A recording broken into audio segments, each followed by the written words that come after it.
Okay, Eric, are you ready to go? Yes. All right. So you can see in the picture, this is an apple tree. This is actually, I'm fortunate enough to, my dad has an orchard in Michigan. So a lot of the pictures that I used in the presentation here are taken from his farm. So my son right now is running it. So a lot of the pictures, like I said, will be from the farm. So go ahead, next picture.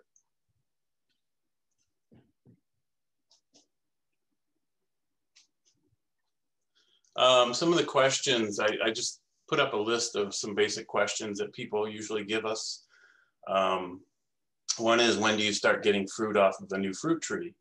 And a lot of times when I get my fruit trees in, I'll have fruit on the tree as they come in. You know, there'll be some apples, maybe a couple peaches, but usually what I tell people is to pick off the fruit for the first 2 years. Fruit trees spend a lot of energy to produce the fruit.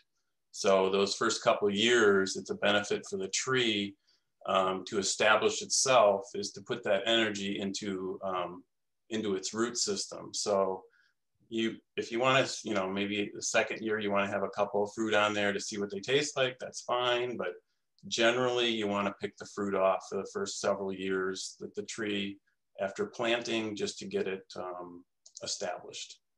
Do I have to spray? Well, that's pretty much up to you individually, how clean the fruit you want it to be. It does take a little work to keep the insects and the fungal bugs off of it. So you're gonna have to decide what you wanna do. You can do it organically, and we'll talk a little bit about that later, what kind of spray options you have. But there are some key elements to not just spraying, but also maintaining the tree also. What kind of soil do they like? Fruit trees in general like a well-drained soil. You don't want to site them in an area that has poor drainage, that tends to stay fairly wet. Of the trees that I'm going to talk about, the apple trees and the pear trees are probably a little bit more tolerant of a heavier clay soil. The peach tree and the cherries tend to like it a little bit better drained. So you're gonna have to be a little bit careful where you site those. How close to a pollinator do they have to be? A lot of people want to plant just one tree. Well, it works for some trees, and we will talk about that as we go through which trees need pollinators and which ones don't. But they do have to be fairly close.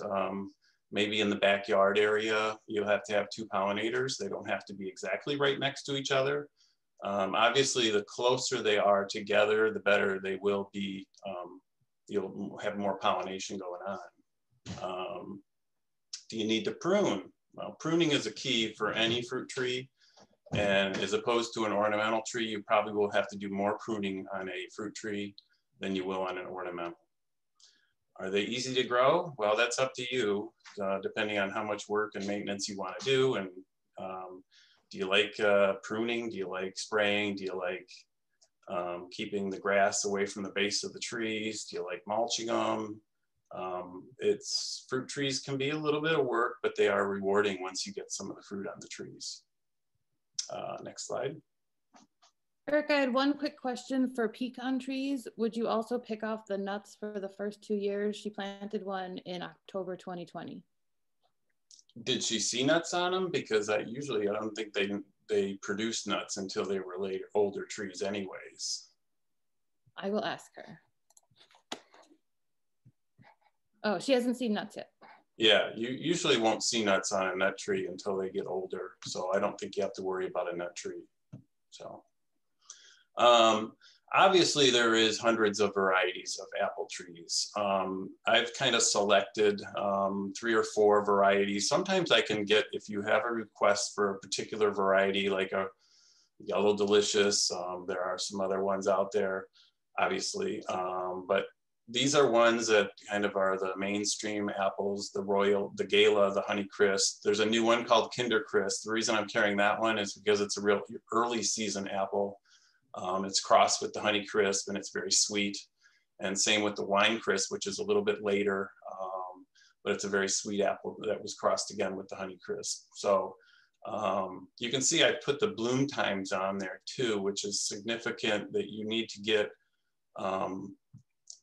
bloom times that are similar when you're cross-pollinating apple trees.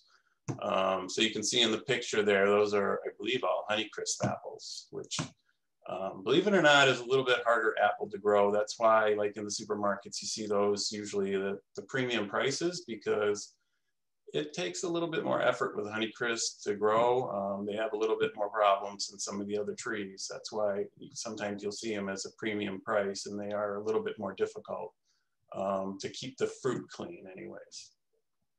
Next slide, please. For apples, obviously, you do need 2 for pollination. That doesn't mean 2 of the same tree, it means 2 different trees. So you can't have 2 red or 2 yellow delicious, you need a red and a yellow delicious. And what you look for, and like in that last slide, is the season of bloom. They have to correspond.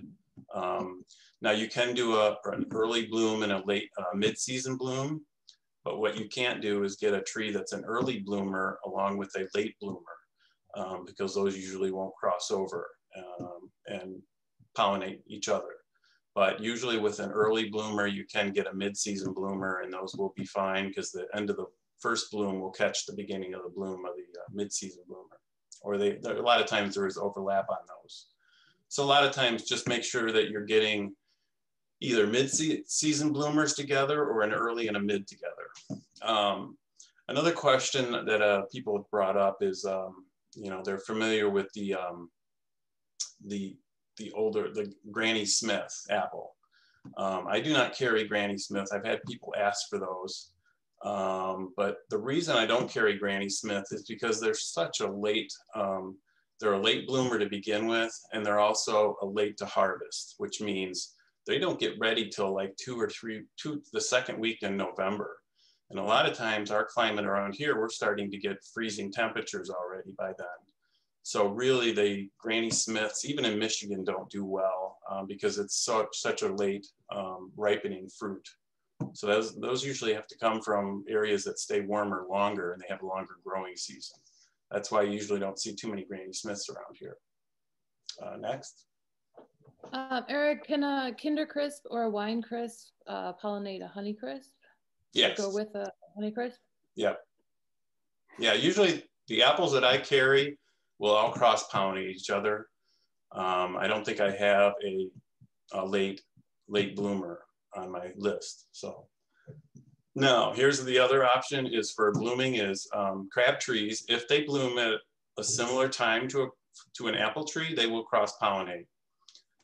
So if you do have a crab tree in the vicinity, I know it's hard to determine when they bloom, but if they do bloom in the same time frame, you will get some cross-pollination from a crab apple. I know there's been a couple of orchards sometimes will put mid-season crab apple trees throughout their orchards sometimes for cross-pollination because they have so many blooms and you get a lot of pollen from those. So that's why you'll see that occasionally.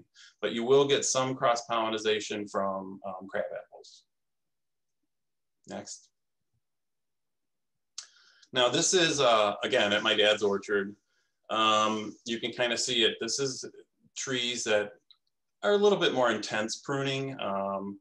This tree originally you grow as a central leader tree, but then you top it basically. Now what happens is you get a lot of suckering growth that comes from that tree. So there's usually, once you start pruning a tree, it's going to be a lot of maintenance pruning it, because the next picture, what you'll see is, go ahead and flip to the next one, that same tree that just got pruned. So there's a lot of branches that got pruned off, all those upright suckers that were on the tree. And I'll show you another demonstration of that later, but all those got pruned off, and you're looking for, you know, branches that are crossing and so forth. So now this is an orchard situation, and I'm not saying that you have to get this intense with your apple tree every year, but you do need to open the tree up. And by removing all that interior suckers and growth, what you do is you allow some of the, if you are spraying, you allow the spray in there. If you're not spraying, you want to have good air circulation around the tree, Okay, so now you get better airflow in there, and that moisture that sometimes you'll get funguses developing. There's not enough moisture there because you got good air circulation, and it'll dry the foliage out. So that's another reason you want to kind of open the tree up a little bit, get rid of all the real straight upright growing sprouts that are coming that are called water sprouts. The other thing is those really are all vegetative growth. And what that means is you're not going to have any fruit on those real upright stems that grow from the trunks. Those are all vegetative growth. They're not fruiting. Where your fruit will come from is little spurs on the branches, and that's where your flowers will be, and that's where your fruit will come from. So that essentially all those suckers that are coming off the trunk and off the main branches are just drawing nutrients and stuff away from the tree. So that's why you prune all those off.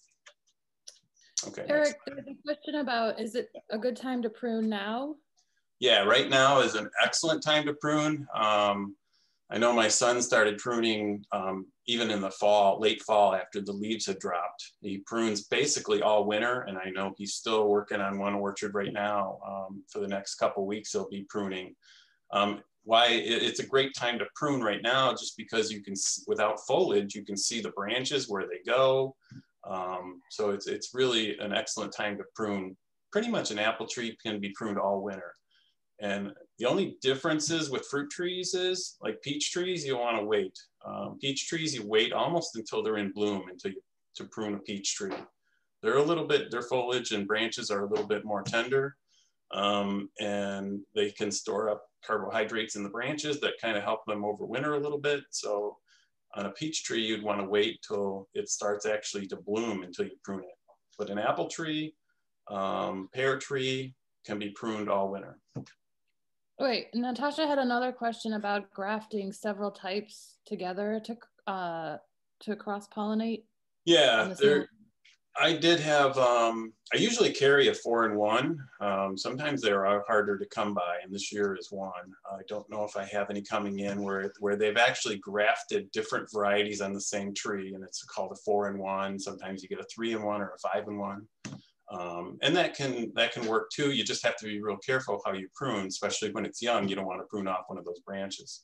But in that case, you would only need one tree because it has 2 varieties or 3 varieties on the same tree. Was there another question? And then Nancy wanted to know what city in Michigan is your orchard. Oh, it's in Benton Harbor, St. Joe area. So it's right along the lake, and they have the advantage of being a little bit not as cold in the wintertime, and also not like these days when we get up in the 60s, sometimes they're cloud covered, and they only get in the 50s, so things don't grow as quickly where they're at. So the lake is a huge benefit up there for fruit growing. So it's a big fruit growing area. Cool. Want me to move on to the next slide? Yep. Okay, we saw that one.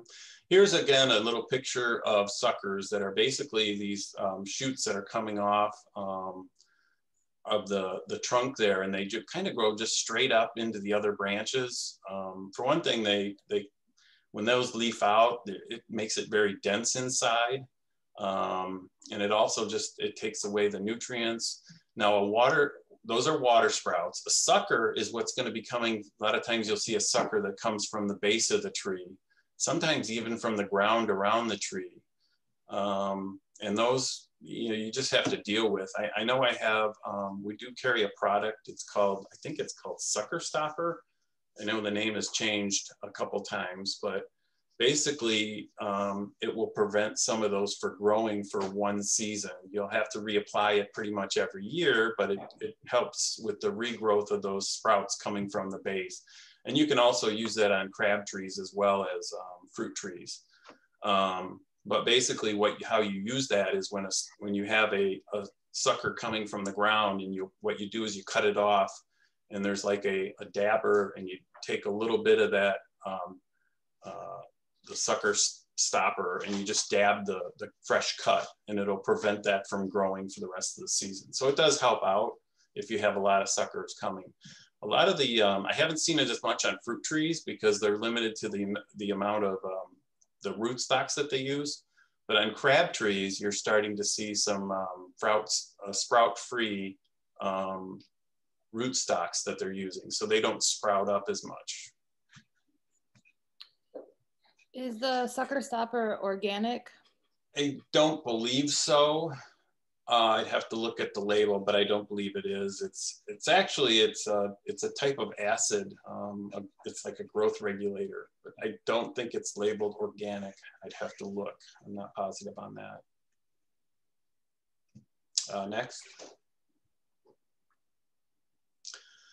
This is a proper pruning cut. I've kind of zoomed in on the branch here.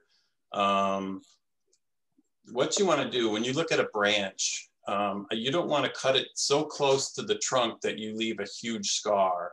Usually when you look at a branch coming off of a small branch coming off a main branch, you'll have there a little bit of a collar around that stem. And what you want to do is leave that collar there, because what you want to do is make the smallest wound possible. So if that cut was, if I tried to get as close to the branch as possible, I'm going to leave a much larger scar, which is going to take longer to heal, which, you know, you can introduce insects into that or disease into that. So really what you want to do is leave, you don't want to leave a stub, but yet you want to leave it so it's that branch collar is still there. And you can kind of see that wrinkly coming off the main branch, and that's the collar. And you want to leave that and prune just above it. But you don't want to leave so much as a stub. I think over here to the right, you can kind of see a stub, and that's a little bit too much. But over here, this main center one is cut off where you're leaving a small enough wound. And a lot of people ask me about wound treatments. Do I have to get that black tar to put on? What that does is it really doesn't help the tree. The tree has its own mechanisms of healing itself. It forms a corky tissue around it, and eventually the live tissue closes that wound up, so you won't even see that scar anymore. So don't waste your money buying the black tar to put over your pruning cuts.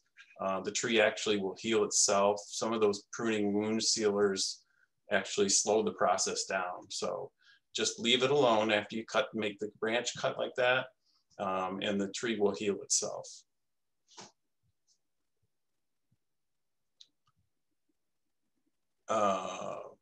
Okay, so do I want to spray? And this is I leave up to you're buying the fruit tree.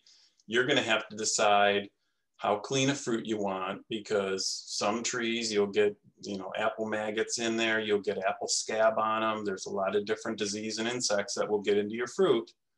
And if you're not going to be spraying, you're going to have to put up with some of that.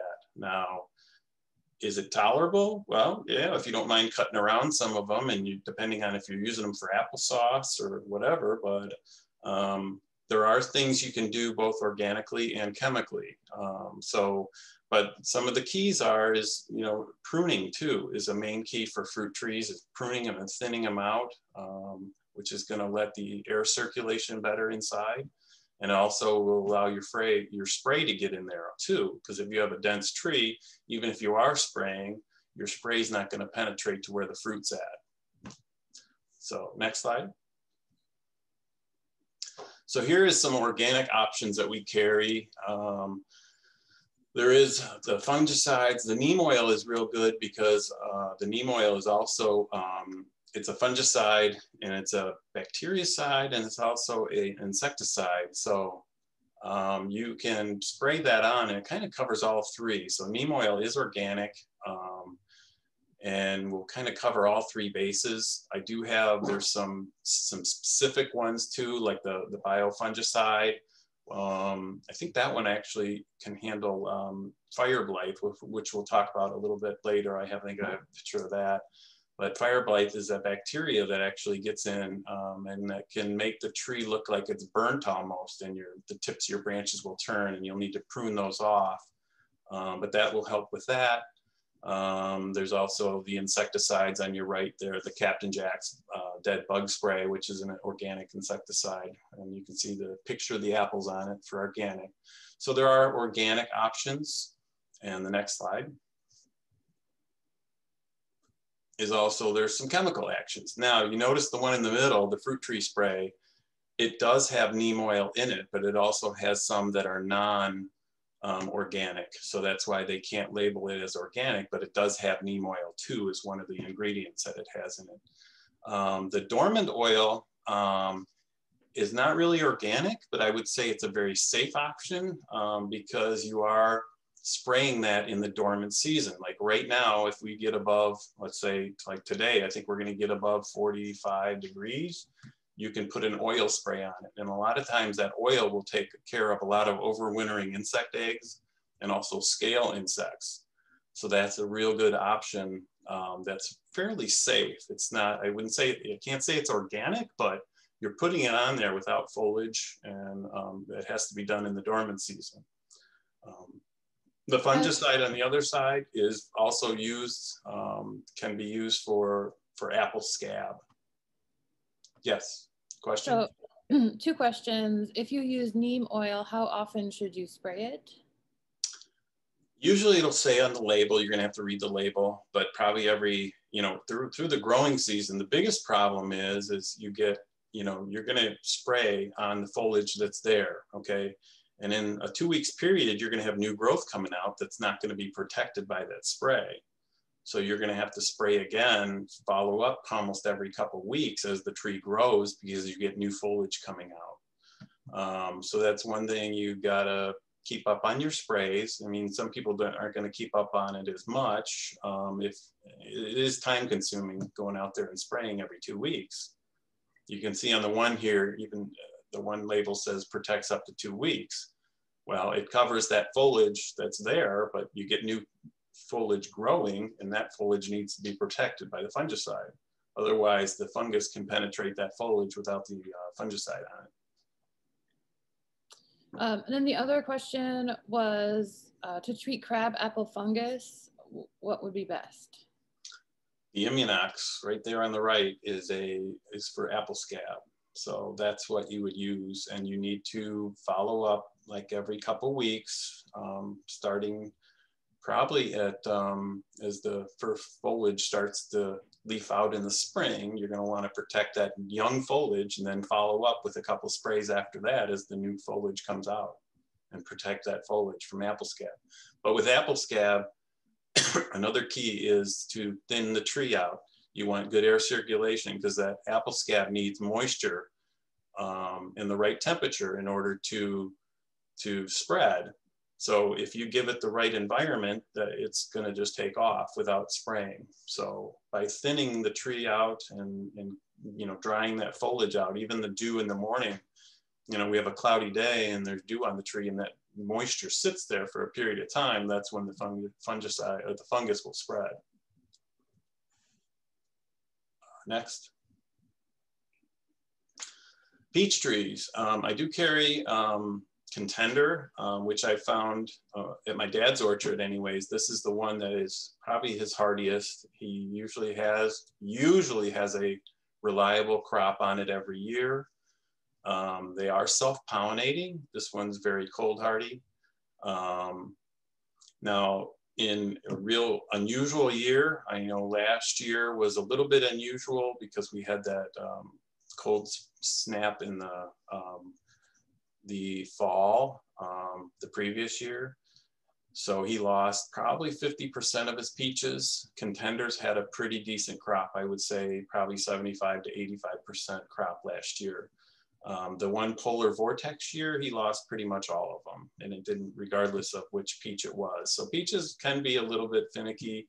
A lot of times it can even be a spring cold snap that will freeze off the blooms. But of the peaches, this is one of the more hardier varieties. That's why I'm carrying this one.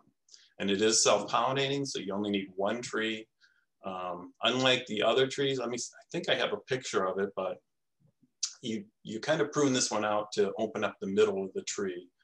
The only thing that will do is make more space for the tree, so you will have to allow more width for the tree. I've seen them grown as a single stem where you have a central leader, but they can get kind of tall. Peach trees usually aren't kind of on a dwarfing rootstock, even though they're kind of semi-dwarf. They get in that 15-foot range.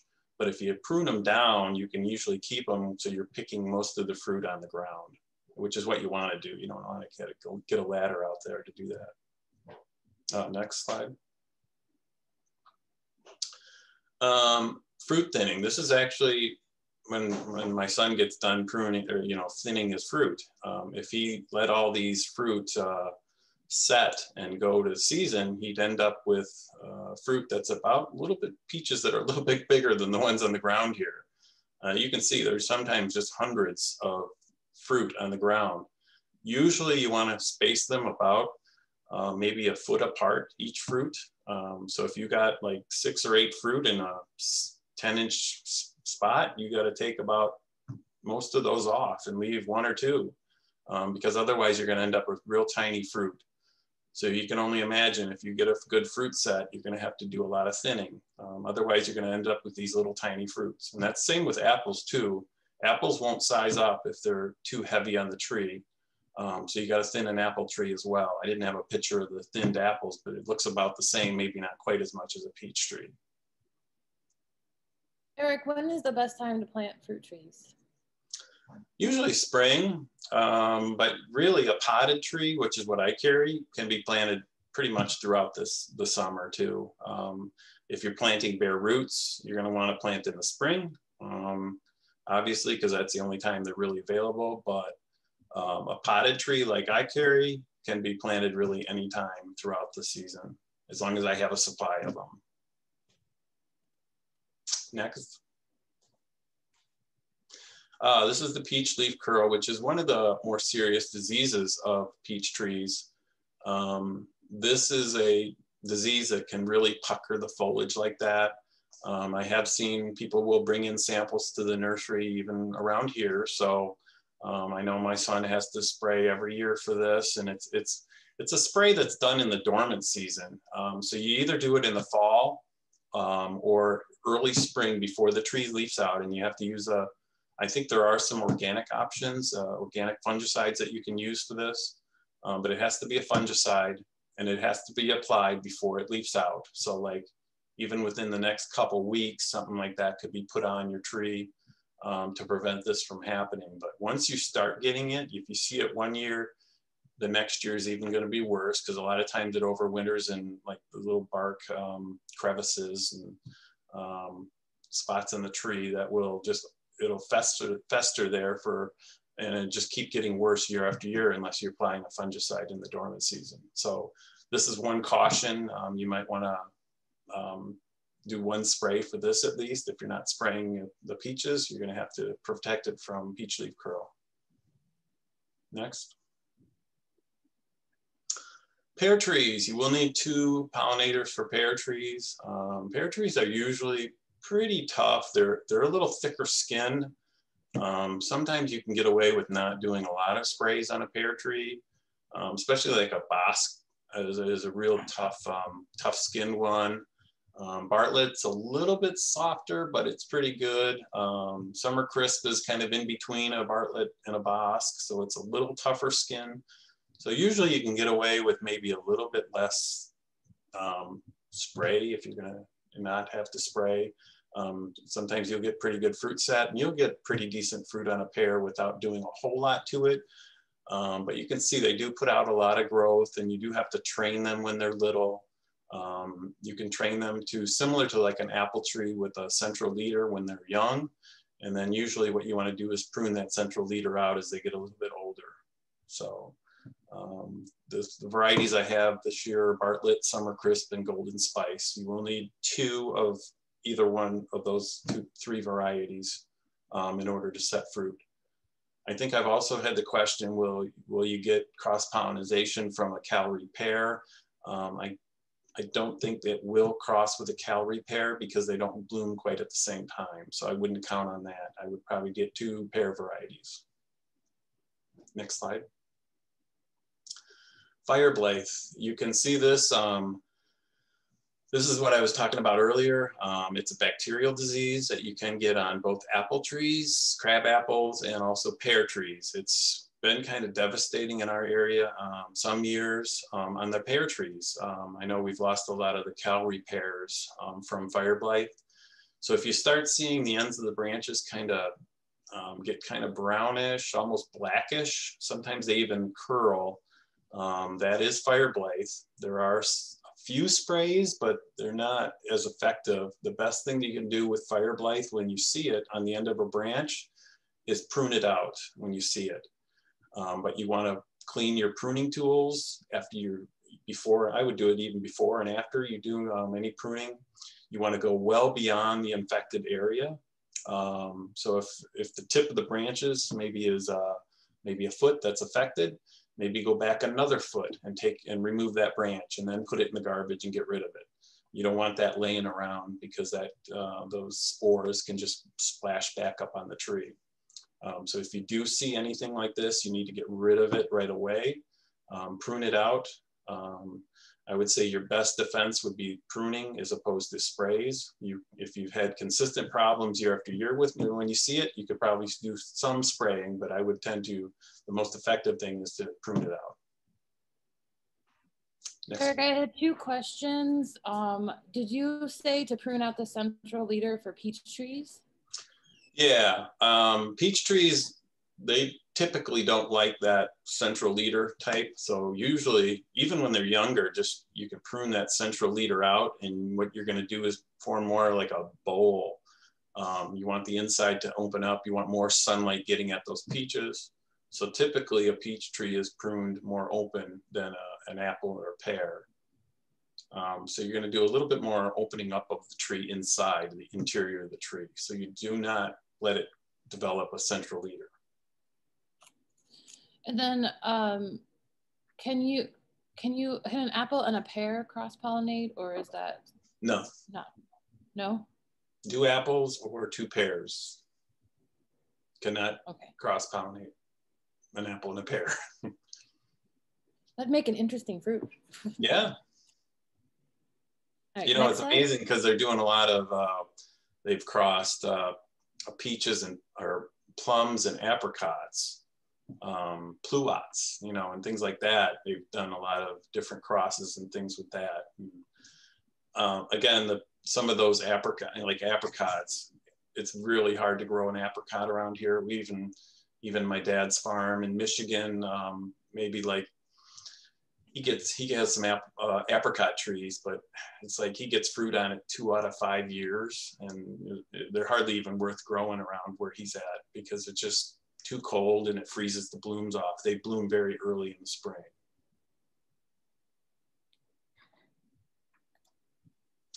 Again, here is kind of showing the pruning of both an apple tree and a pear tree. You prune it to a central leader probably for its first 7 or 8 years. And then eventually, I think because of the height, most of my trees are semi-dwarfs, which get about 12 to 15 feet in height.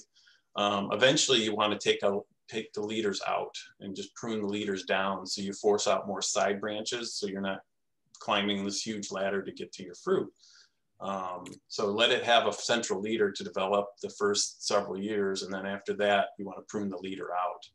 But this kind of shows a little bit on there like the branch stub, that you don't want to leave a branch stub. Any crossing branches you want to get rid of. The water sprouts, I'm just going down the left side, are those branches that really grow straight up that are the vegetative growth. The suckers that come from either the base of the tree or even from the ground. Sometimes those come from the rootstock.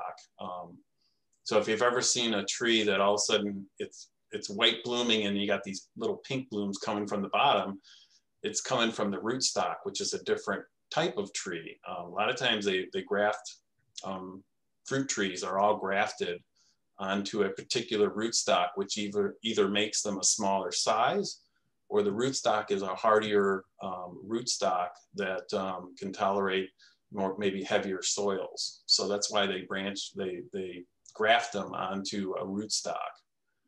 Branches growing inward. You always want the branches to grow outward from the tree. So if you have a branch that tends to grow back into the tree, those are usually ones you want to prune out also. And double leader, that's particularly when the tree is younger, you maybe choose a steadier or one of the main stronger leaders to keep that one and prune out the other one.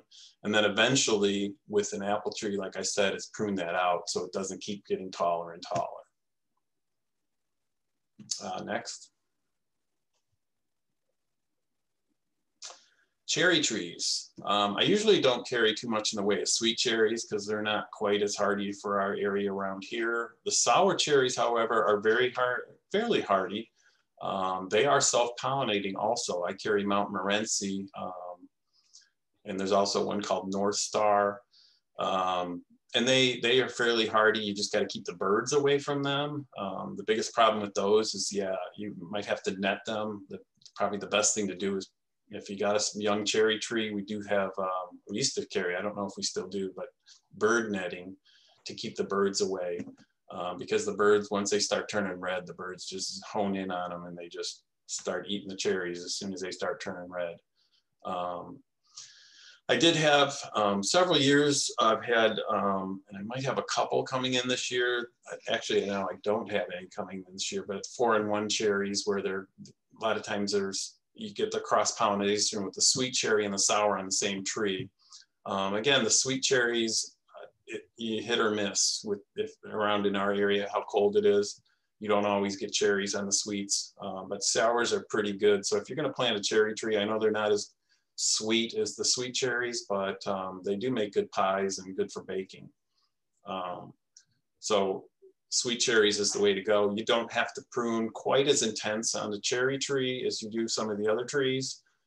Just kind of following some of the practices of maybe thinning some of the branches out and some of the crossing branches and so forth. But there's not as much pruning on the cherries as you would some of the apple or the pear. Next slide. I had another pruning question on crab apples. When would you prune those? Right now, great time. Right now, in the dormant season is when you want to prune a crab apple, just like an apple tree. So start pruning if you haven't, it's a great time, especially this warmer weather, you get out these warm weekends in March, it's a great time to prune because you can see the branch structures very easily this time of year. And then there's a question about pawpaw trees. They have several spots where smaller new shoots are growing. Would the sucker stopper work on that as well? Yes, you can certainly try it. I would think if it's a sucker, then yes, it is it's a type of endoacetic acid, I think is what that is. It's a growth regulator which is used in that, and it helps regulate the growth of that sucker that's coming out of the ground. So the only thing I can say with that is you could try it, see. And then yellow cherries, do you treat those differently than red cherries? No, yellow cherries are sweet cherries, so you're gonna need a cross pollinator. With the cherries, the sweets, you need a cross pollinator. And like I said, around our area, the sweet cherries are kind of real iffy. The other thing is cherries are probably not real long lived either, kind of like a peach tree. We're replacing our peach trees if you get 15 years out of them, you're doing pretty good on a peach tree, maybe 20, but that's max. And a cherry tree is about the same. It's not a real long-lived tree. So, think about maybe getting a replacement going after 10 years if you're getting some good fruit, because eventually, like a peach tree is going to decline and they just don't last very long. So you're constantly replacing them over time, it does them in. So next. Plum trees. There are a bunch of plums out there. I did try to carry just the Stanley plum because it is self-fruitful. Some of the other plum varieties do need cross-pollination, but this is one that does not. It's a purple. Plum tree is in that Prunus family. Again, not real long-lived, but you will get, they're a little bit because of the thicker skin too. It's a little bit, I would say a little hardier, and maybe not quite as much spray would be needed, even though I would do the proper pruning on these to thin them. And also if you wanted some organic sprays on there, you could. But it's a fairly easy fruit to grow, not intense spray not as intense spray program you'd have to do for it. But again, cleaner the fruit, how clean you want it, you may have to do a little bit of organic sprays at least on those.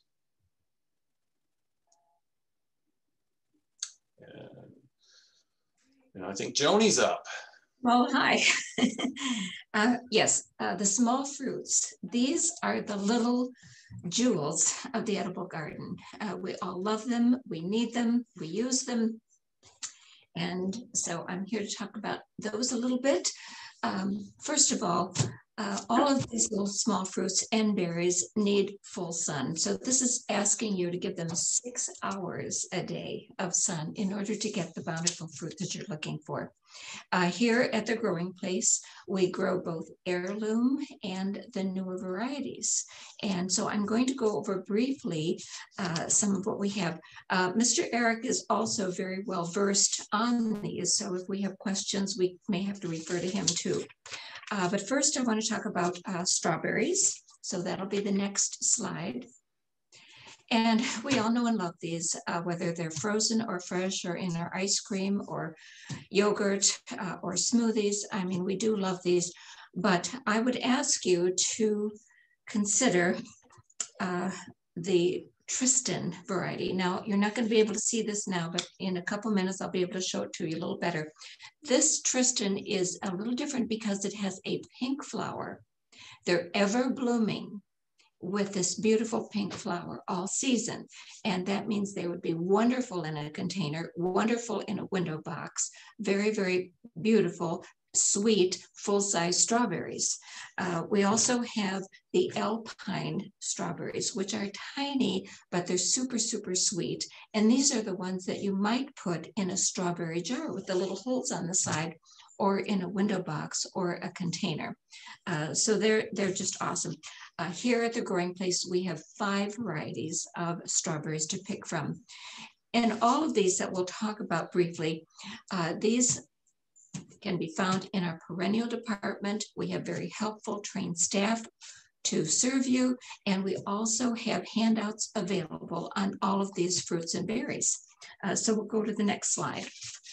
Joanie, I have a question about growing strawberries in raised beds or starting them in raised beds. How would you do it?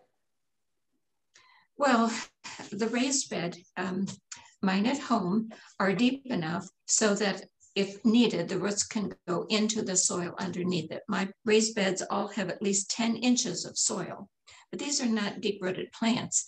I do use our growing place garden mix. That's what I put in the raised bed to grow these. And they do very, very, very well. They're very hardy here. They have beautiful, mostly white flowers, which stands for honor. They have red berries, which means courage. Raised beds are absolutely ideal. But like Eric's fruit, you may have to cover these with a netting to protect them from the little critters that might want to take a bite, even out of your raised beds. Do you also want to remove, like, do you want, when do you start harvesting fruit? Do you remove the berries the first season? Yes, the strawberries you'll get first season fruit for sure, yes. But is it recommended to let those go to fruit the first year? I pick them right away. They're very prolific.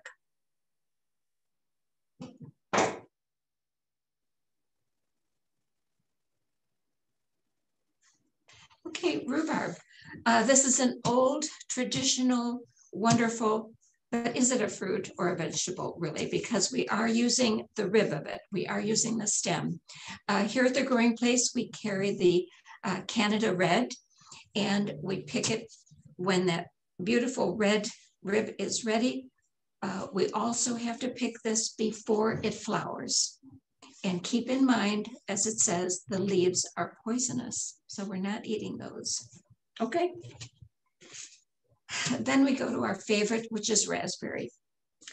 In raspberries, which will be the next slide, we have 6 varieties of raspberries here, and we all know what to do with these. These are also, you know, some of our favorite fruits, and they're so sweet.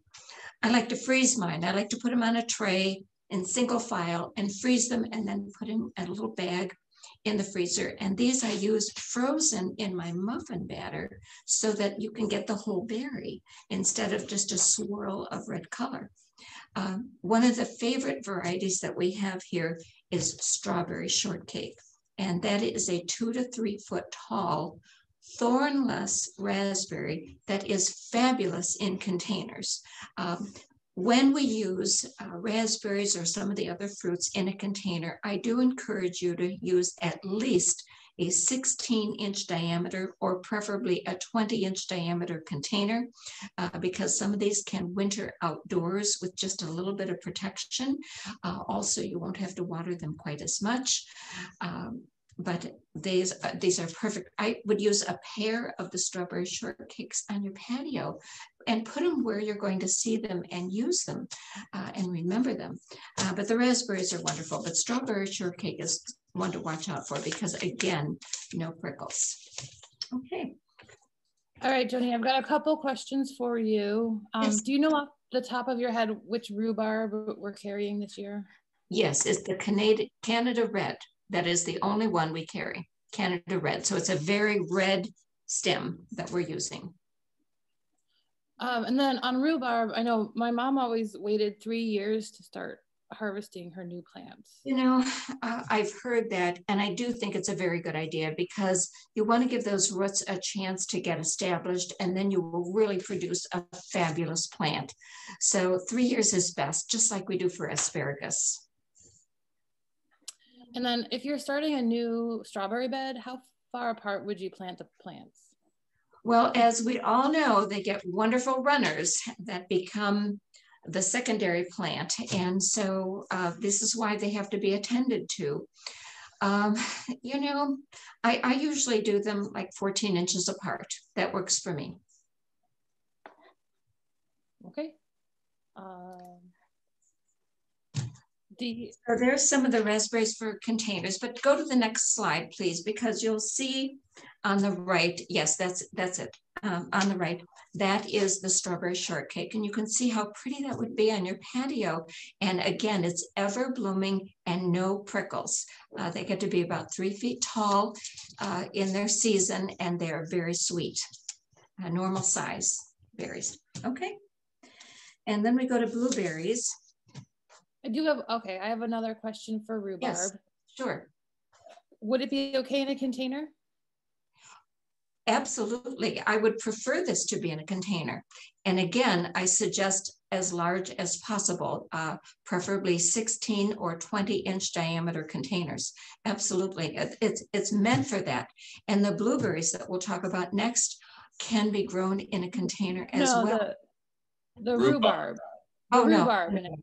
No, the rhubarb's got to be in the ground. Yeah. Sorry. So rhubarb needs to be in the ground. The raspberries that we were just talking about can go in a container. And then the soil amendments for raspberries, what would you suggest? Well, you know, if you're going to use them in a pot, you need to have, you know, the potting soil, but this does mean fertilizer. You'll have to be fertilizing them regularly. Okay. And then for raspberries in a container, can you leave them outside in the container over winter? Yes, you can. The bigger the pot, the better chance for success. I usually keep mine right close to the house for a little bit of protection. And depending on the kind of container that I have them in, I will bubble wrap around the outside of it to help insulate it. Sometimes I've even put them in my window wells. Okay, any other, there was a pruning raspberry and blackberry question. When would you prune those? With the pruning of any of these berries that we're talking about, I'm going to ask you to come in. We have wonderful, informative handouts that are very specific, because the pruning varies from the type of bush to another. And I think in the interest of time, I will encourage that. Some of these things, the fruit is on the old wood, some it's on the new wood. It just depends. So I will ask you to refer to our handouts. Is it necessary to have the netting over fruits in containers? Well, let's remember they're outdoors. Chipmunks are outside, and squirrels and mice, and I have not had a problem with that, but I will tell you what I usually do, because where I live, I do have all those critters. So my containers are up on a secondary container. So the bottom pot is upside down, and then I put the potted pot on top of it. Do you follow what I'm saying? So you've got the convex shape. You've got the upside down one, which becomes the stand, and then you have the plant in the upside top one.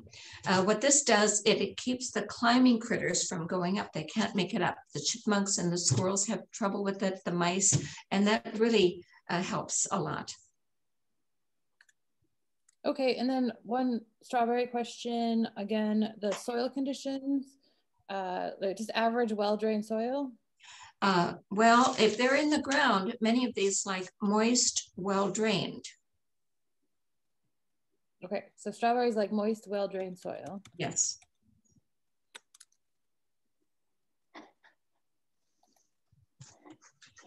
Okay, blueberries. This year we have 2 varieties of blueberries, and it happens that they will produce fruit sometimes on their second year, but they're very picky about the soil. They really need an acidifier to produce the fruit correctly. And so this is why many people grow our blueberries here in Chicago in a container, because you can control the soil a little bit better. But you have to wait for the second year to get the fruit, but the foliage is beautiful on these, absolutely beautiful. And so these can be on your patio right next to your strawberry shortcake raspberries. They can be outside, again, in a larger pot with a little bubble wrap around the container. And they will produce the fruit usually in midsummer. And the pruning with this is usually in the fall. What do you do to get acidic soil if you put the blueberries in the ground? Well, we have our Hollytone. We have another bag of acidifier. It's got a pretty blue hydrangea on it. We carry those here with very specific directions. And our handout will be even more specific than that. But yes, we carry the products you need in order to have success.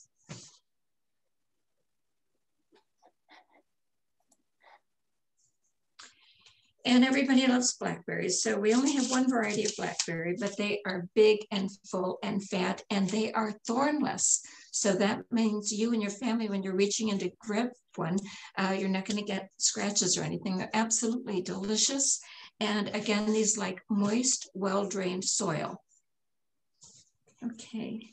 Joanie, so I had a quick question. Blueberries, are they full sun or are they part shade to full sun? All these fruits and berries that we are talking about require full sun. Full sun does not mean all day, but all day is fine, but we suggest a minimum of 6 hours of sun for the best success. Okay. I lost track. Are we, is this, do you need We're on to currants. We're on to currants now. It's just because of time. We have to keep moving along. All right, so we carry red and black currants, and the currants will produce on old wood, but they have delicious little berries. You know, they're wonderful for jams and jellies. We may also possibly have a white one this year. And then we'll move on to the hardy fig. Okay, so this, I don't know if you can see it.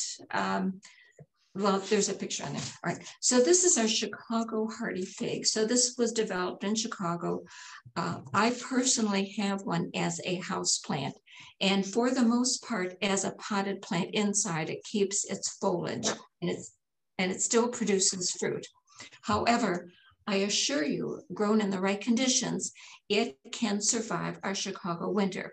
And there's a couple of things to keep in mind. And one is get them planted as soon as you can in good soil. Soil's everything.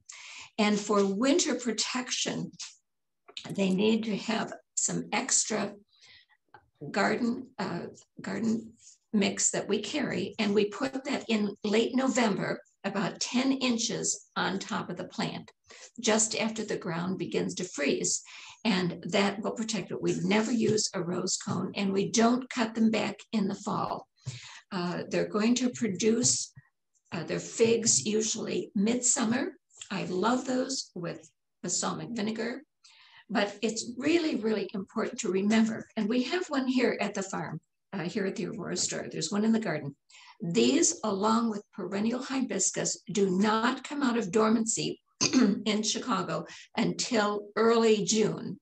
So when you do not see foliage coming out of these in May and Mother's Day and all of that, it's not going to happen. It's not ready. It doesn't like the cold. So please be patient. They will survive. They'll grow very quickly. And in the garden, the new growth all comes from the crown of the plant. That's right next to the soil. That is where you'll see the new growth, usually early in June. But I've used mine as a house plant, and it's perfectly happy. But they're awesome to have. We usually have them in several size containers. So, okay, and then we've got gooseberries. But Joni, I'm gonna go back.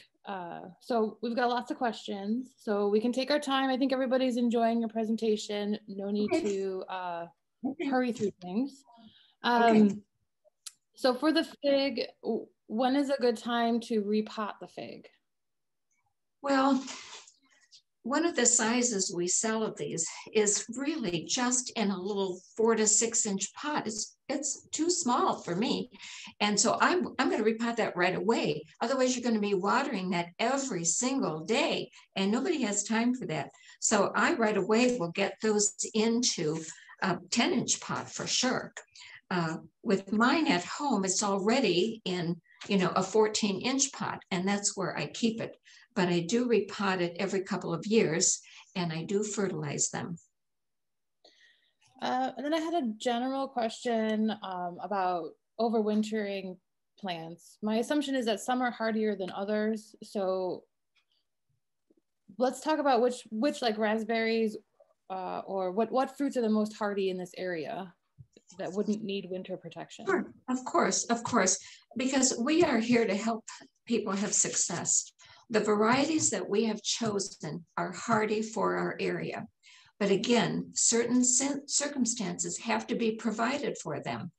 I say again, moist, well-drained. If you have these in the lower area of your garden where you get water after a heavy rain, that's going to be a problem. That's not well-drained soil. I also want them in full sun.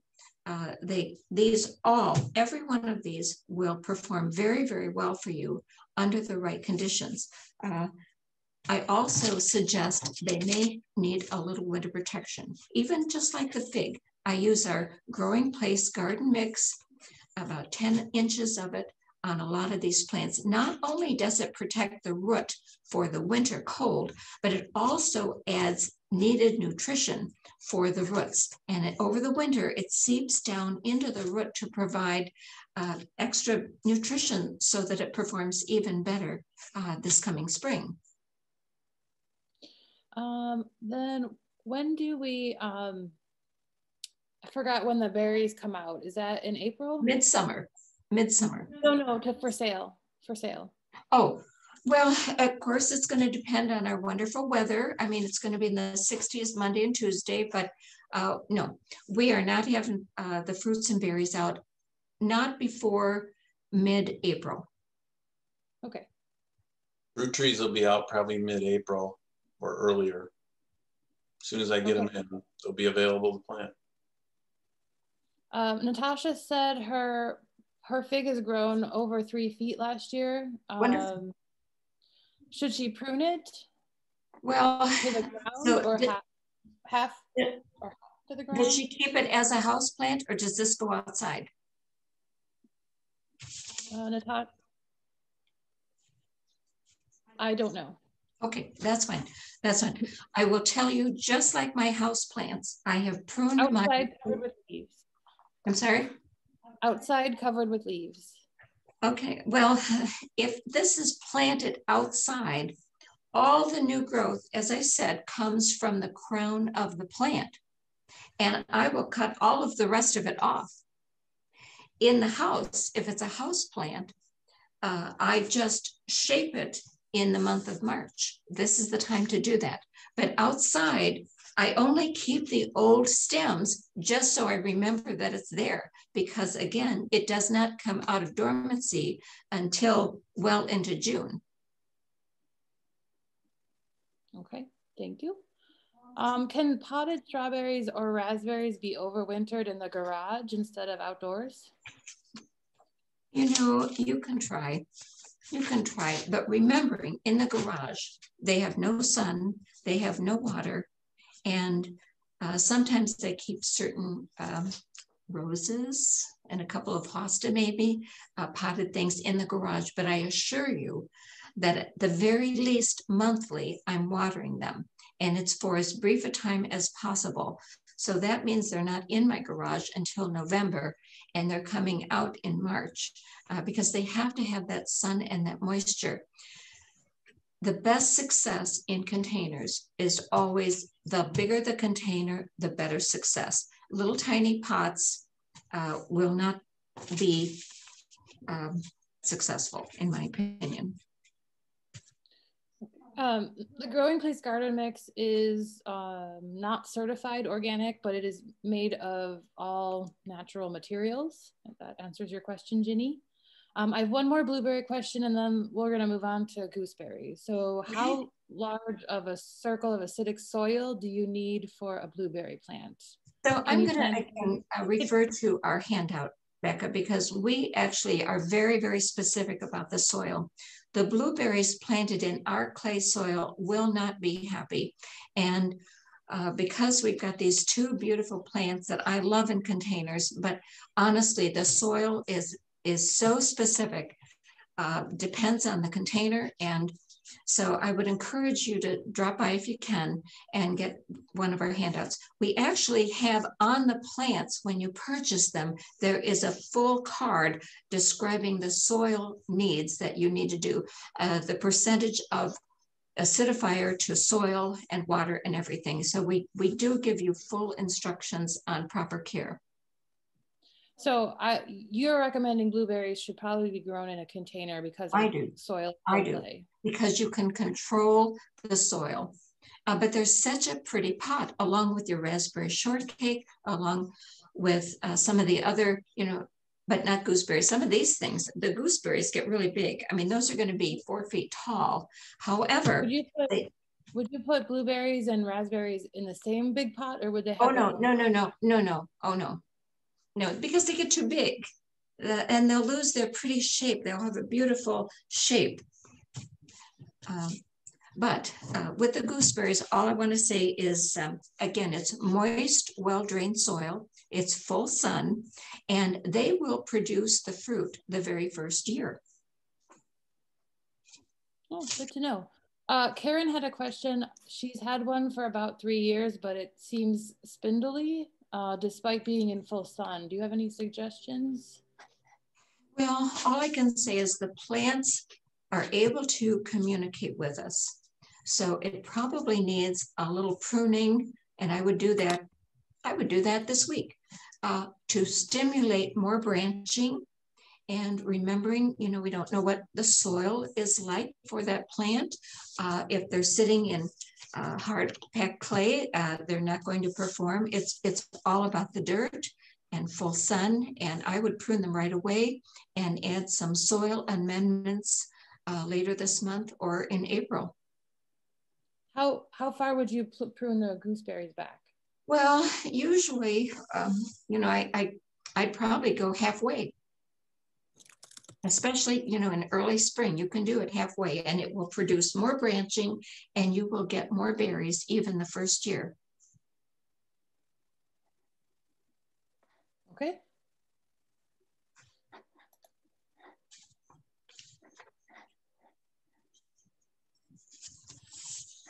Okay, grapes. Here at the growing place this year, we will have 3 varieties of grapes to choose from. Again, they come with a wonderful handout.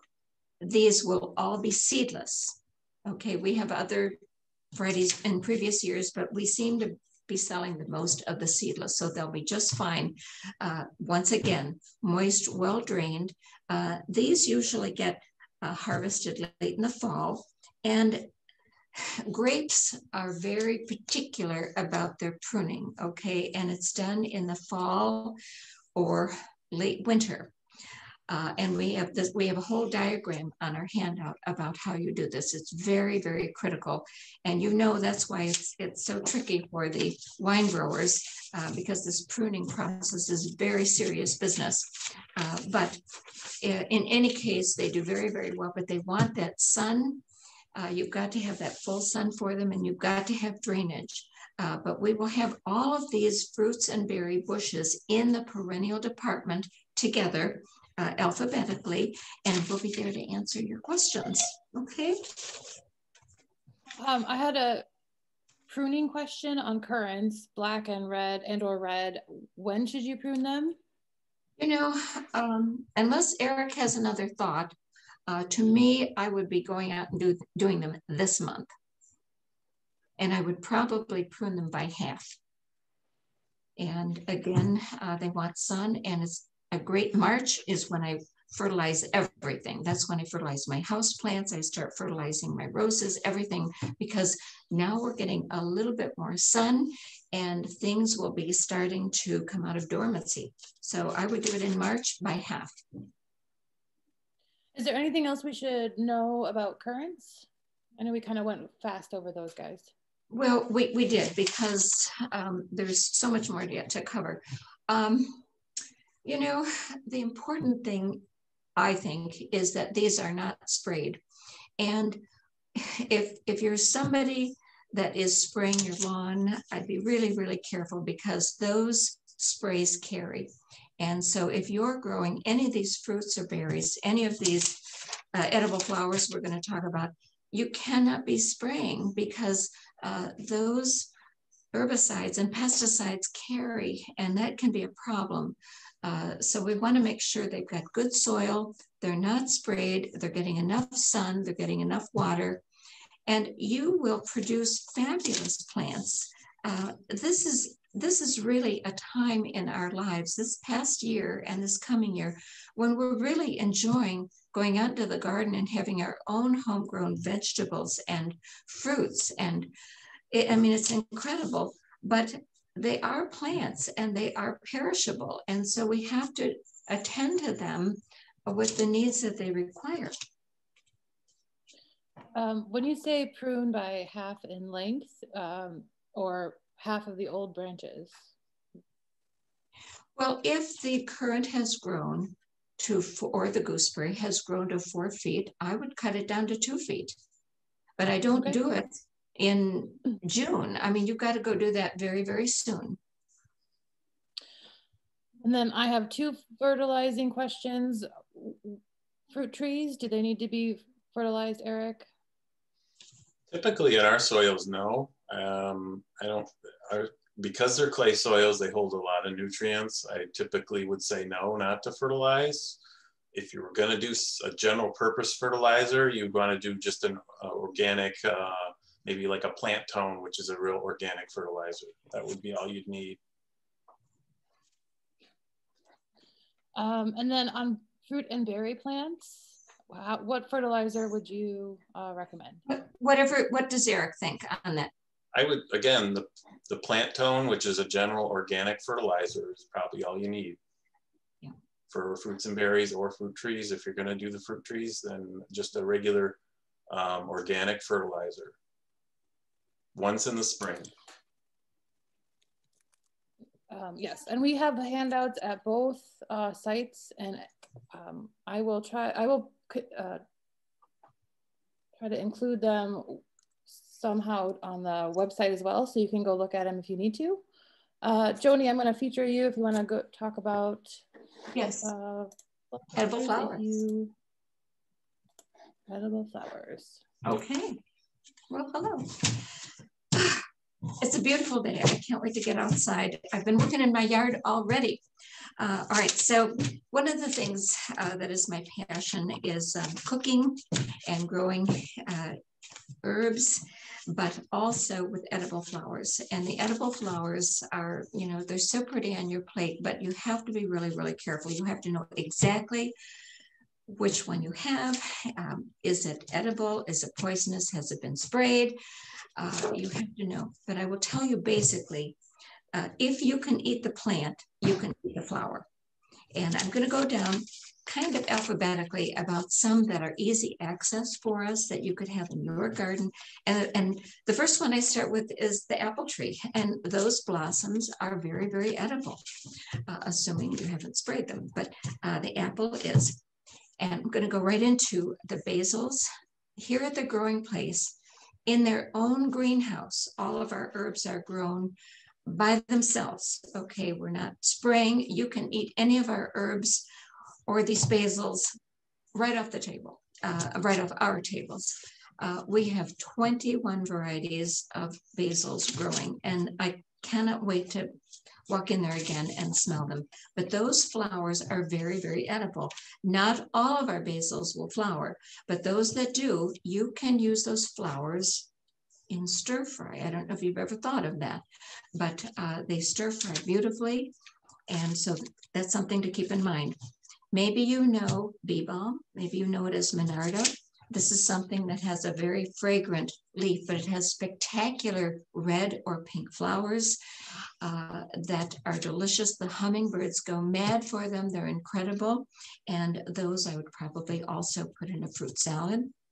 We'll move on to chamomile. You know chamomile as a tea. This is a perennial creeping herb that has little flowers that look like a daisy. And so it is the flowers themselves that are edible. And they are dried and used in tea wonderfully. And you know, when you come in and you want to know more specifically, I can do that for you. But I'm just so excited to share these things because you already have in your garden so many things that you can eat the flowers of. Chives, look at how tiny these are. Oh my goodness me. These are chives, but they have tubular leaves.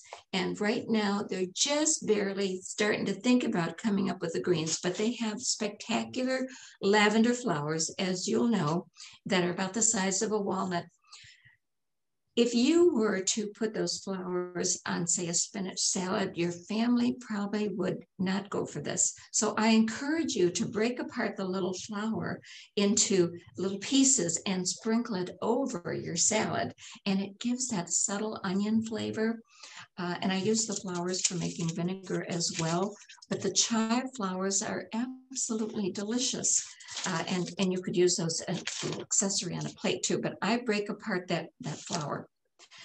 All right, so dandelions, well, I have them, but all parts are edible. You've seen them used for wine.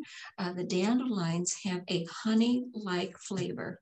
All parts of it are edible, whether it's the leaf, the flower, or the root. Now, dianthus, if I say dianthus, you may or may not know this. This is related to the carnation. So you know it has that clove-like scent. They're absolutely wonderful. Some people call them pinks, and they come in white and pink and rose and red, and they're incredible with their gray foliage, but they're absolutely edible. And we'll have lots of those available. Fennel. You know this as a vegetable. We carry the Florence fennel, which has a bulb on it. You've seen that in Italian dishes, and it has an anise or licorice-like flavor. And those yellow flowers and those seeds are absolutely edible. We go on to hibiscus, which has beautiful petals. You know what spectacular flowers they are. But it is the petals only. When we're eating flowers, we always have to remove the pistils and the stamens. We're not eating those, it's only the petals. always. But the hibiscus have a citrusy, almost cranberry-like flavor, and they're used in teas. And I usually steep them for about 5 minutes to get that great color and flavor. We'll go to Johnny Jump Up. So that I happen to have over here. I went into one of our greenhouses. We've already got all these gorgeous things growing, and Johnny Jump Ups are like a little viola that can come back. They reseed beautifully, but you can eat all parts of these, okay? With some flowers, you can only eat the petal, but with pansies and violas, you can eat the stem and the back part as well, assuming they haven't been sprayed. Frequently, I suggest you wait for the second flush of flowers before, just to make sure they haven't been visited by some unknown spray. In Shakespeare's time, because these are very, very old, they used to be called Heart's Ease, but they make a wonderful addition to a salad. Okay, lavender. This is lavender. The foliage of the lavender is what we really, really love. That's what we're drawn to, the gray foliage that has this incredible fragrance. And I dry my lavender foliage and I put it into my linen drawer to make it smell wonderful. And I put it in a little cheesecloth so it doesn't get messy. But it is the flowers that I consistently use, and I dry them when they first open and put those dried flowers into my shortcake, into my sugar cookies, into quick breads and muffins. And they're absolutely delicious. Then we've got, or ice cream too. Now, we do carry lemon plants. These have to be in a pot. These have to come in. They're, they're from Florida.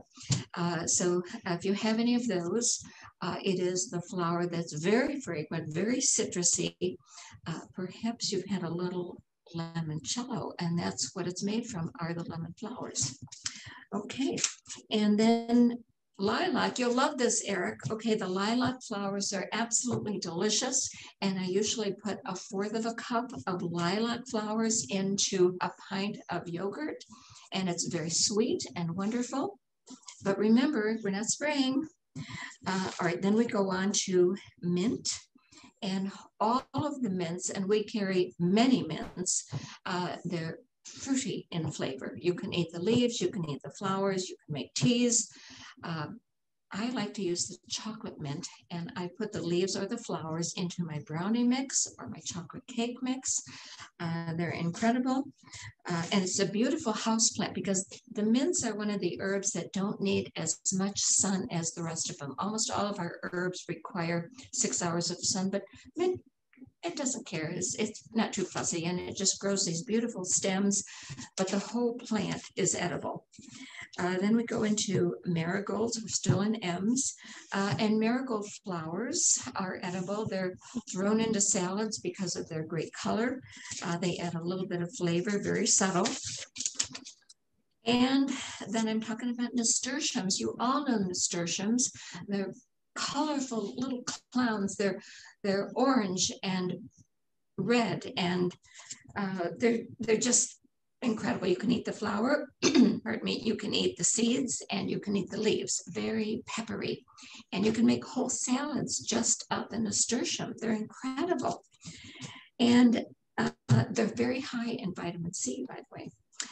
So then oregano. So we have multiple kinds of oregano, and all of the oreganos, you can eat the flowers. I have baked a pizza, the crust, and when it comes out of the oven, I will spread on it either olive oil or cream cheese, and I will put dianthus flowers or phlox flowers or oregano flowers, either the purple or the white, and it's beautiful. It's just beautiful and edible, and I think these are all edible. All right, then we go into pineapple sage. If you're not familiar with this is something in our herb section. This is an annual herb that will grow to be 2 to 3 feet tall, and in September it has incredible red flowers, but the leaves smell just like pineapple. I mean, when you massage those leaves, it releases the essential oils of pineapple. And I will chop those up. I'll put them in scones. I'll put them in muffins. I'll put them in fruit salad. But the flowers, I have used in cookies and bread because they're red and you really can see them. It's also another magnet for hummingbirds. All right, then we have scented geranium. So I don't know if you can even see this, but this is a full-grown scented geranium. Can you see this at all? So this is a real geranium. This is a real pelargonium. And while it is like other geraniums over in the annual department, it is not hardy. So this has to come in the fall. It is not known for flowers, but they have wonderful flowers and edible flowers. But I like the leaves, okay? And I have right here, this is a cutting from a rose, a tar of rose scented geranium, my absolute favorite. And when you rub the leaves, it releases that rose scent. This is my favorite one for baking. And when I'm making a cake, I'll take the cake pan and I'll spray, you know, the flour in it and the oil. And then I will lay these leaves just like this into the bottom of the pan. So when I pour the cake batter over it, the essential oils of the scented geranium go right through the cake. And of course, I'll hopefully have been clever enough to put some of the leaves into the powdered sugar that I'll use for the icing as well. And then the flowers you can eat, but they can be the decoration on the cupcake or the cake. But this is rose center, a tar scented rose. With the roses, it's important. Tony, well, what was the name of the geranium behind you? This is an almond scented geranium. And I don't know if you can see the pretty pattern of the leaves. You see it's got dark in the center of the leaf, and then it's got these incredible bicolored flowers. This is almond, so think what you can do with that. Oh, love it. And when you've got these as a house plant, I mean, as you walk by them and brush against the leaves, it releases the essential oils and it smells wonderful. But you know, we have nutmeg and all kinds of flavors on that, and those will be in our herb area because they're edible. All right, so to finish up with roses, so we carry here a tremendous variety of roses. There's over 20,000 varieties of hybrid roses, so we can't carry them all, but we have a very wonderful selection. I would say a couple of things to you. When you're using a rose and the rose petals, if it's from your garden and you've had it for a while, you can eat them for sure this year. If you buy a rose anywhere and it's new the first year, you have to wait till the second year. But when you are using it's the petals only, and you use the whole petal except not the white part. On a lot of the flowers, they have white at the very base of the petal. You can't eat that, that's bitter. But the petals are absolutely wonderful. These make tremendous sorbet, and you can put them in yogurt. They're beautiful on spinach salads, but they're delicious. The more fragrant the rose, the sweeter it is. It's just wonderful. I'm going to show you a rose that we have. This is one of our rugosa roses. This will be purple. I think it's a purple pavement. And the rugosa roses are, to me, the most flavorful flowers that we carry. And they're just starting to come out of dormancy in the greenhouse. So they're not even thinking about coming out of dormancy in your garden. But this will have purple flowers, and I will be making something from them. But they are very sweet.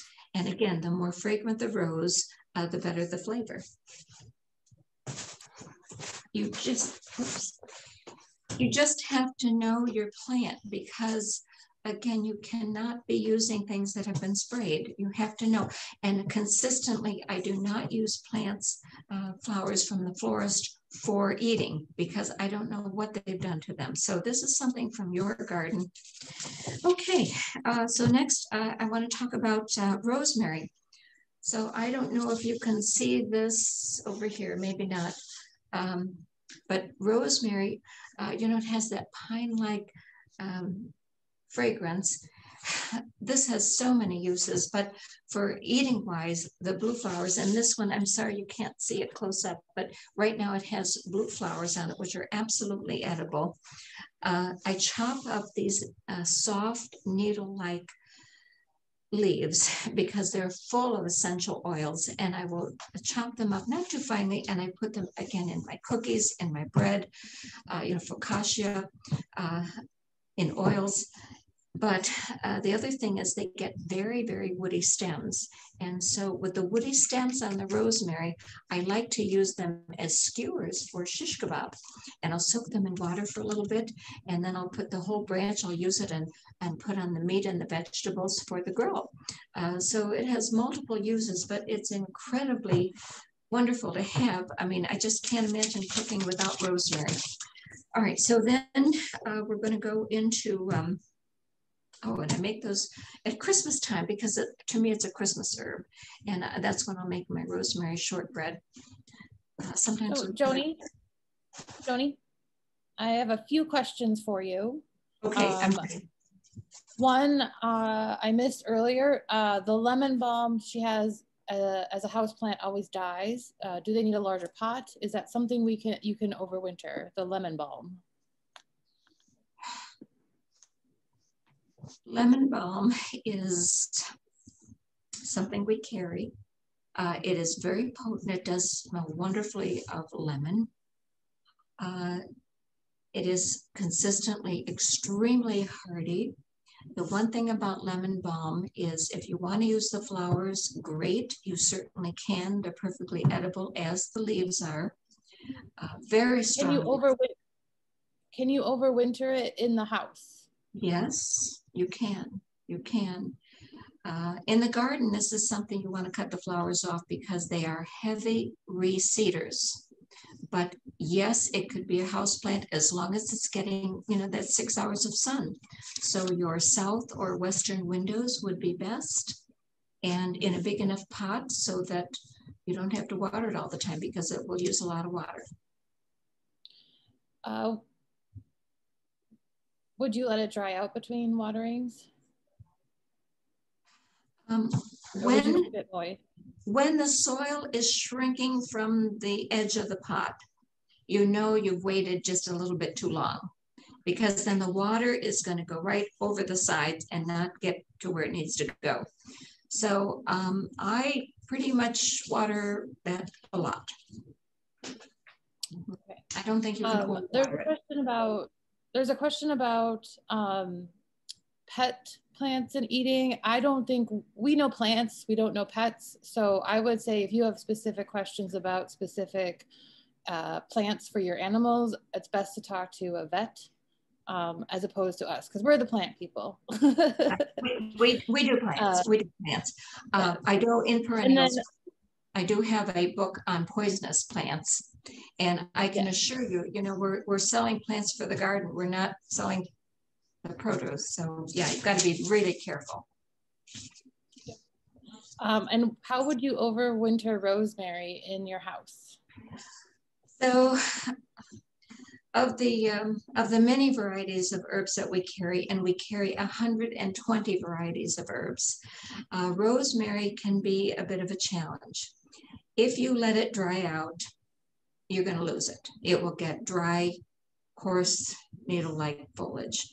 I like to keep my rosemary on a saucer with pebbles, and I pretty much water mine twice a week. If you let it dry out too much, you will lose it. It is one of the plants that will not recover. So many plants, house plants, other plants, if they collapse because they've missed their watering, a little water, and they will perk up again. Rosemary doesn't work that way. Rosemary says, if you forgot me, I'm done. So keep an eye on it. And again, I believe that twice a week is the best for that. Okay, and then there's a question about lemon trees. I know if there's a specific, we just carry the lemon tree that comes in. I don't have a specific variety for you that we actually have here. We've carried lemon and lime. We're hoping to have them again. Let's remember where they're coming from. They're coming from Florida. So they're tropical. They love lots of heat and lots of sun. And they're very potent in their fragrance. They're incredible, but these love water.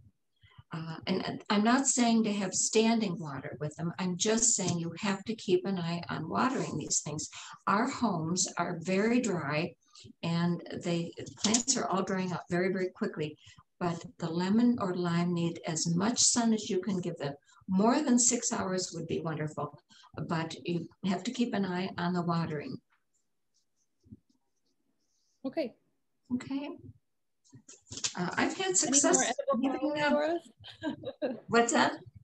Any more edible flowers for us? Oh yes, just a couple more, because we're already in the S's. Okay, so think about squash blossoms. You know, they're kind of fun, maybe a little different for some people, but think about the zucchini flower that, again, we're removing the pistils and stamens, but I would saute those in butter after dredging them through the egg wash and the flour, and then serving them alongside of fresh cut zucchini. I think that'd be wonderful. Sunflower buds are edible, and I would boil those very briefly and then put some butter and breadcrumbs on those. Those are edible. Then we've got a perennial ground cover called sweet woodruff. You've seen it in our garden. Hopefully here it's got beautiful white flowers. So this is a very, very old herb that we sell as a ground cover. And in medieval days, they used to use the sweet woodruff as a freshener for castle floors to make it smell nice. But you can use this for wine or for salads, both the leaves, which are star-shaped, and the white flowers for wine as well.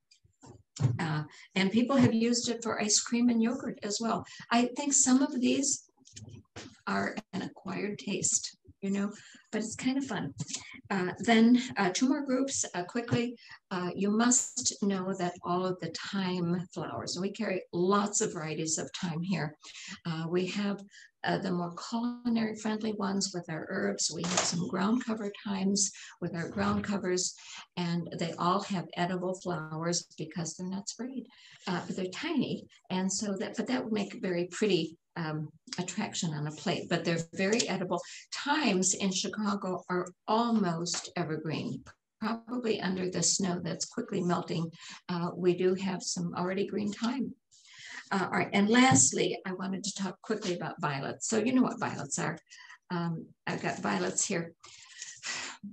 My very large yard in the spring, in early May, is covered with wild violets, and they're purple, and they're lavender, and they're white with purple polka dots, and they're yellow, and they're white. I mean, they're incredible, but they're all over my yard, and I don't spray my yard, and I will go harvest these. Two things. One, if you're picking, say, a violet and it has a nice stem on it, let's just look at these. For that, these are a pansy, of course, but these all have a stem.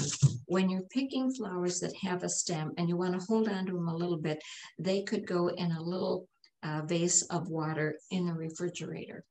If you're picking flowers that don't really have a stem, then those I would put between damp paper towels in a plastic bag and in the refrigerator. But they don't hold real long, so you're going to want to use these fairly quickly. But what I wanted to tell you about my violets is I go out there, and I did this for years and years on Mother's Day with my mom, and I took my large glass punch bowl and I filled it 2/3 of the way with baby spinach. And then I would put these very young, not fibery, violet leaves as the next layer, and they're heart-shaped and not, I mean, they're wonderful, they're sweet. And then I cover it with about 200 of the violet flowers on top, and with a wonderful homemade vinaigrette dressing for it. It makes a beautiful salad, but it's all totally edible. I don't have pets or anybody running around in my backyard, so I've got, you know, it's very, very pretty. But the violets are one of my favorites for sure. And so with the spinach. Anyway, the edible flowers are incredible. You have more in your yard than you think. We can help you with those. We always have wonderful handouts on those, which list everything I just said. But be careful. They can't be sprayed. You have to know what you're eating. It's always safest to wait for the second flush of flowers to come, especially with things like pansies. But pansies are very edible, just the petals. The roses also, again, it's just the petal, but not the white part that is right at the back of the flower. But if you have any other questions, otherwise there's some really good books out. This one is called Edible Flowers. And I usually have one of these at work here at the Aurora store that I can refer to. And I'm almost always here. So if you have questions, just let us know. All right, does anybody have any other questions for Eric or Joanie? Oh, are Lily of the Valleys edible? No, that was a fast, hard no. They're extremely poisonous. And then anybody have any suggestions to keep the critters away from pumpkins or any of your edibles, actually? Chicken wire fence.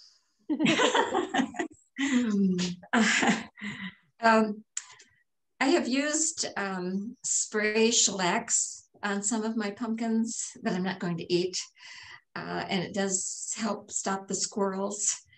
I have put Vaseline on some of them after I cut them to keep them from puckering, and it also seems to discourage the animals.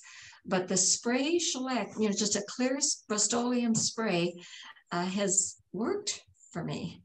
And after they're harvested, though, right? Well, yeah, after they're harvested. This is like on my front porch when the squirrels say, "Oh my gosh, Joanie has her pumpkins out. I am coming and I will make a perfect hole."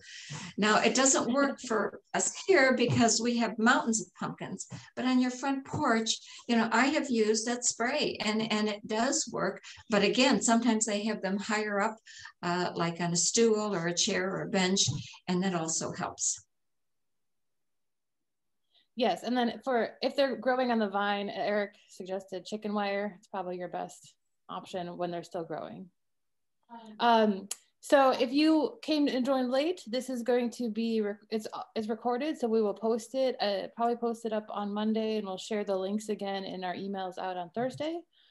We are officially open on March 27th for our 85th season, so come on by. We will have everything you can, like early spring annuals, and we'll have some trees and shrubs and some early spring perennials as well. All right, thanks everybody.